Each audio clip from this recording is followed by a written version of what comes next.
Mengejutkan, penjajahan gaya baru ala Paslon 02.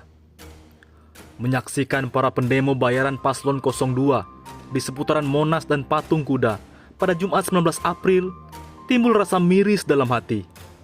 Ada kesan yang buruk, semacam protes dari dalam hati. Begitu teganya, Paslon 02 mengeksploitasi rakyat miskin, kumal, dan terpinggirkan hanya untuk pencitraan, seolah-olah Paslon 02 banyak pendukungnya. Melihat cara-cara Paslon 02 yang terus mengeksploitasi rakyat miskin, tidak ubahnya sebagai bentuk penindasan dan penjajahan gaya baru. Apakah hanya demi pencitraan dan pengelabuan dukungan mereka tega melakukan ini? Kesan yang tertangkap dari cara-cara mengeksploitasi rakyat miskin seperti ini. Pertama, adanya kesengajaan elit 02 untuk memelihara kemiskinan. Kedua, upaya pembohongan dan pembodohan. Ketiga, bukankah seharusnya malah ada upaya untuk merubah nasib mereka menjadi manusia yang hidup lebih layak, bukan malah mengeksploitasinya? Keempat, benarkah mereka ini pendukung-pendukung rasional? Atau hanya dukungan terpaksa karena intimidasi atau iming-iming uang receh? Kelima, mengapa pemerintah seolah membiarkan mereka menjadi kaum yang termarginalkan? Apakah mereka memang dibiarkan miskin dan terbelakang seperti itu agar rakyat tidak ada yang mengusik kekuasaannya?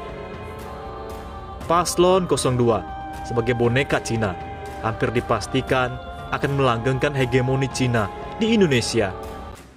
Ketika banyak para tokoh bangsa mulai sadar akan bahayanya keberlanjutan kekuasaan Jokowi melalui politik dinasti, sehingga rakyat yang waras dan masih punya hati nurani mulai menolak cawe-cawe Jokowi dalam menentukan estafet kepemimpinan ke depan. Tapi di sisi lain, justru banyak elit partai yang justru memberi angin dan support agar kekuasaan boneka itu dipertahankan.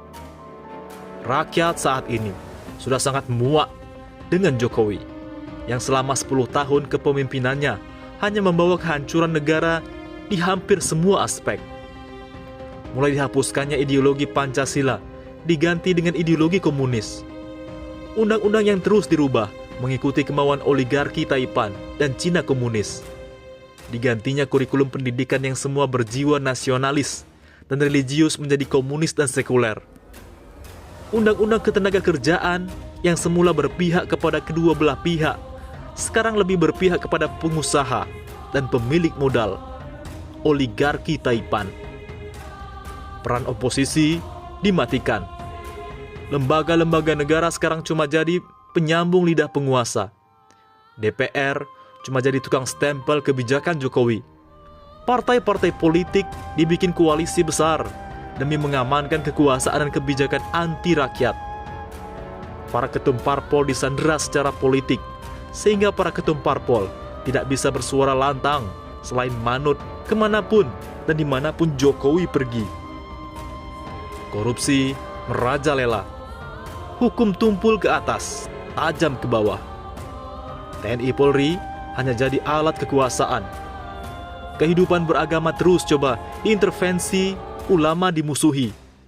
Kekayaan alam terus dikeruk asing dan aseng, sedangkan rakyat tetap dibiarkan miskin dan melarat.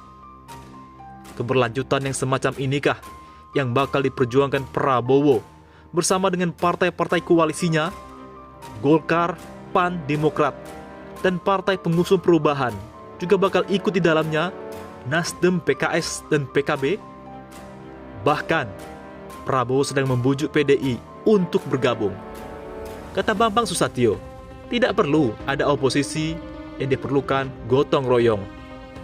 Biar kalau ada yang maling korupsi, semuanya ikut jadi maling. Tidak perlu ada yang mengingatkan dan memberi hukuman. Persis seperti yang terjadi di rezim Jokowi saat ini. Semuanya jadi maling, tapi tetap aman tanpa diproses hukum. Prabowo hanya akan membawa kegelapan Jangan biarkan para oportunis politik mengendalikan negeri ini. Lawan segala kezoliman. Jika hakim-hakim MK tidak mampu merubah arah politik bangsa ini, rakyat harus bergerak untuk revolusi. Di lain sisi, Prabowo Gibran langsung dikawal pas Pampres usai putusan MK dan KPU. Pasangan presiden dan wakil presiden terpilih Prabowo Subianto, Gibran Rakabuming Raka akan langsung mendapatkan pengawalan dari pasukan pengamanan presiden pas Pampres usai putusan Mahkamah Konstitusi MK dan penetapan KPU. Menurut Komandan Pas Pampres Majen TNI Ade Ahirudin Darojat, hal ini sesuai dengan ketentuan undang-undang yang berlaku. Sesuai undang-undang yang berlaku, setelah penetapan MK atau KPU, pengamanan presiden dan wakil presiden terpilih akan dihandle oleh Pas Pampres, kata Ahirudin kepada CNN Indonesia Senin 22 April. Ahirudin mengatakan, Pas Pampres bakal membentuk satuan tugas khusus untuk memberikan pengawalan kepada Prabowo Gibran. Tim pengawalan berupa Satgas, bentukan khusus, personel semuanya dari Pas Pampres, ucapnya. MK menolak seluruh permohonan perselisihan hasil Pilpres 2024 yang diajukan Anies Mohaimin dan Ganjar Mahfud. Maka Prabowo Gibran tetap jadi pemenang Pilpres 2024. Mereka berhasil meraup 96,2 juta suara atau 58,6% suara sah nasional. KPU akan menetapkan Prabowo Gibran sebagai presiden dan wakil presiden terpilih sesuai keputusan sebelumnya pada 24 April 2024. Di lain sisi, Anies, Pak Prabowo dan Pak Gibran, selamat bekerja, tunaikan harapan rakyat. Anies menyerah.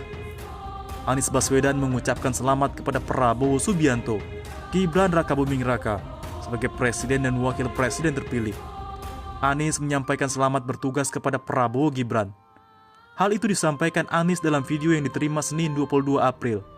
Anies menyampaikan hal tersebut usai gugatan sengketa Pilpres 2024 ditolak Mahkamah Konstitusi. Hari ini, kami menyatakan bagi kami proses Pilpres 2024 telah terlewati seluruh fasenya. Kami sampaikan kepada Pak Prabowo dan Pak Gibran, selamat menjalankan amanat konstitusi. Selamat bekerja menunaikan harapan rakyat yang kini diembankan di atas pundak bapak-bapak kedua, kata Anies. Anies juga bicara soal pandangannya terhadap sosok Prabowo. Dia menilai, sampai saat ini, meyakini Prabowo sebagai seorang patriot. Saya sempat berkali-kali ditanya pendapat pribadi tentang Pak Prabowo, dan saya jawab beliau adalah seorang patriot.